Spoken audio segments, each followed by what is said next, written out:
If you walk down Pennsylvania Avenue today, you'll see the tourists, hundreds of them. They're leaning against the black iron fences, holding up iPhones, trying to get that perfect shot of the most famous house in the world. From the outside, it looks peaceful. It looks like a museum. But I want you to look closer. I want you to look at the roof line, just above the north portico. If you look long enough, you'll see a break in the symmetry, a small, dark shape.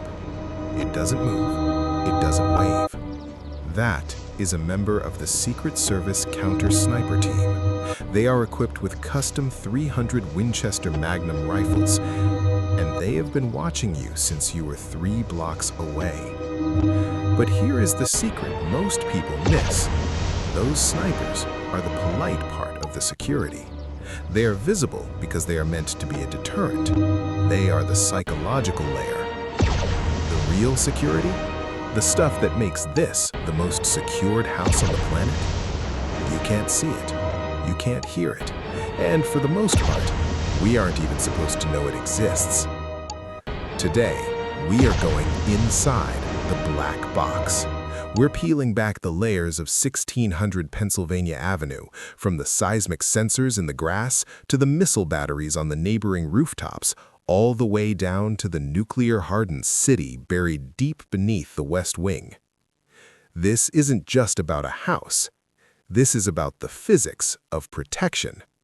This is the story of how you protect the most powerful person on Earth in an age of drones, hackers, and assassins. This is the fortress of 1600 Penn. Let's start with the perimeter. Most people think the fence is the boundary. It isn't. The boundary starts the moment you step on the sidewalk. The Secret Service uses facial recognition software that scans the crowds in real time, cross-referencing every face against a global database of threats. But let's say you're fast. Let's say you jump that fence. The moment your boots hit the grass, you've entered a living environment. The White House lawn isn't just dirt and Kentucky bluegrass. It is an integrated sensor array. Buried beneath the soil are seismic sensors, tech originally developed to track troop movements in war zones. These sensors don't just detect pressure, they detect frequency. They can distinguish between a stray squirrel, a falling branch, and the specific rhythmic vibration of a human heartbeat. The moment your heart starts racing as you run toward the White House, the ground itself tells the command center exactly where you are and how fast you're moving. And then, there are the dogs. We've all seen police dogs, but the Secret Service canines, mostly Belgian Malinois, are on a different level. These dogs are selected for high drive. They can hit speeds of 25 miles per hour. They are trained to ignore the sound of gunfire, the smell of explosives, and the chaos of a crowd. They don't just bite, they neutralize. If you're running across that lawn, you aren't being chased by a dog. You're being chased by 70 pounds of muscle and teeth that has been biologically engineered for one single purpose: to stop you before you reach the door. Now look up. Above the White House is a space known as P-56. It is the most restricted airspace in the world. In the aviation world, P-56 is a no-go zone. If a pilot accidentally wanders into this circle, they aren't just getting a radio warning, they're entering a kill zone. Around the city, hidden in plain sight on the roofs of mundane government buildings, are NASAMS. That stands for National Advanced Surface-to-Air Systems. These are the same missile batteries used to protect high-value targets in active war zones. They are linked to a 24-hour radar net that tracks everything from a Boeing 747 to a hobbyist drone the size of a dinner plate. If an unauthorized craft enters P-56, a red phone rings. The 113th Wing of the Air National Guard, known as the Capitol Guardians, is stationed at nearby Joint Base Andrews. They have F-16 fighter jets on strip alert 24/7. I want you to imagine that.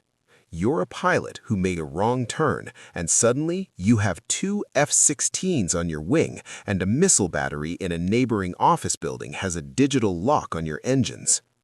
That is the Sky Shield.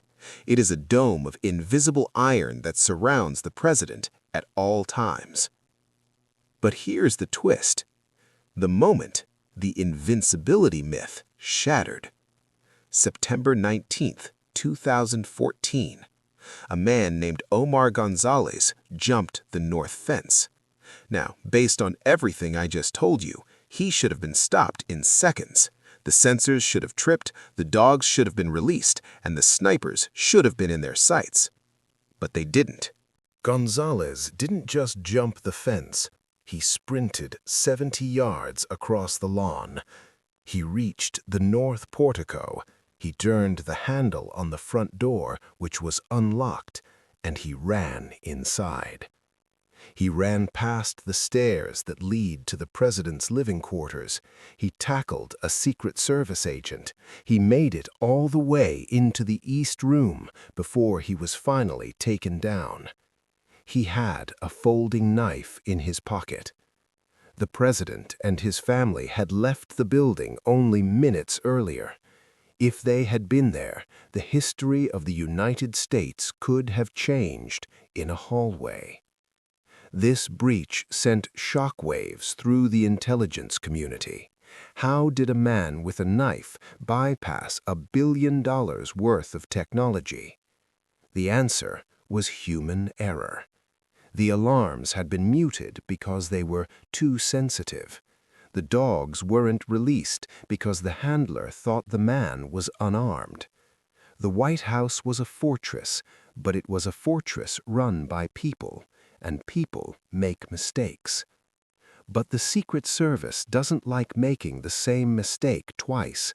After 2014, they didn't just fix the door, they re-engineered the very concept of the house. When the world gets dangerous, the president doesn't go to the roof, they go down. Deep beneath the East Wing lies the PEOC, the Presidential Emergency Operations Center. This is the bunker we saw in the photos after 9/11. It's a reinforced concrete room where the vice president and top officials gathered while the towers fell. But for the modern age, the PEOC wasn't enough.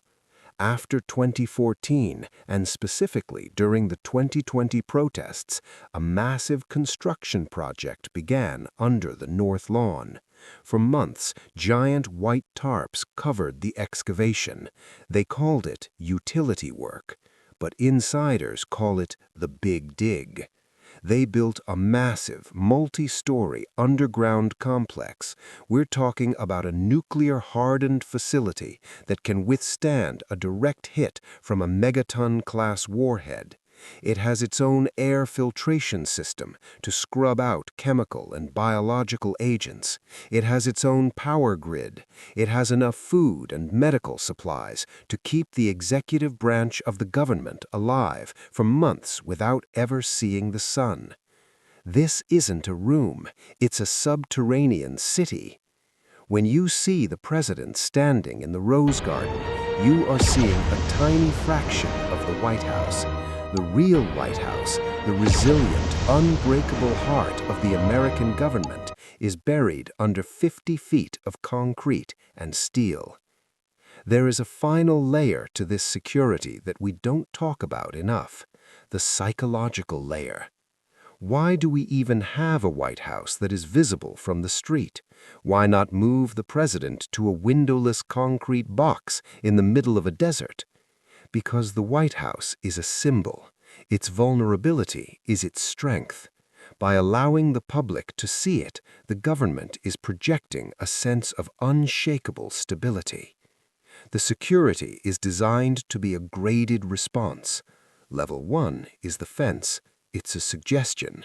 Level 2 is the sniper. He's the warning. Level 3 is the sensor. It's the detection. Level 4 is the bunker. It's the survival. The goal isn't just to stop a person, it's to stop the idea of an attack. The Secret Service wants every potential intruder to know that even if they win the first 3 rounds, they will lose the war. They use exclusivity as a weapon. They don't tell us how deep the bunker is. They don't tell us how many missiles are on the roof of the Treasury building. By keeping the specifics classified, they force an attacker to deal with the fear of the unknown.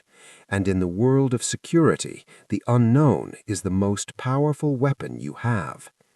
So is it the most secured house in the world? If you look at the tech, the answer is yes. If you look at the layers, from the seismic sensors in the dirt to the satellites in orbit, there is nowhere else like it. But as the 2014 breach showed us, no fortress is perfect. Every system has a glitch.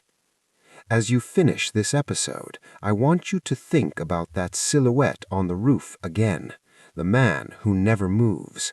He isn't there to protect a building, he's there to protect an idea. And the more the world changes, the more drones fill the sky and hackers fill the wires, the deeper that idea has to hide. They won't confirm what's in the basement.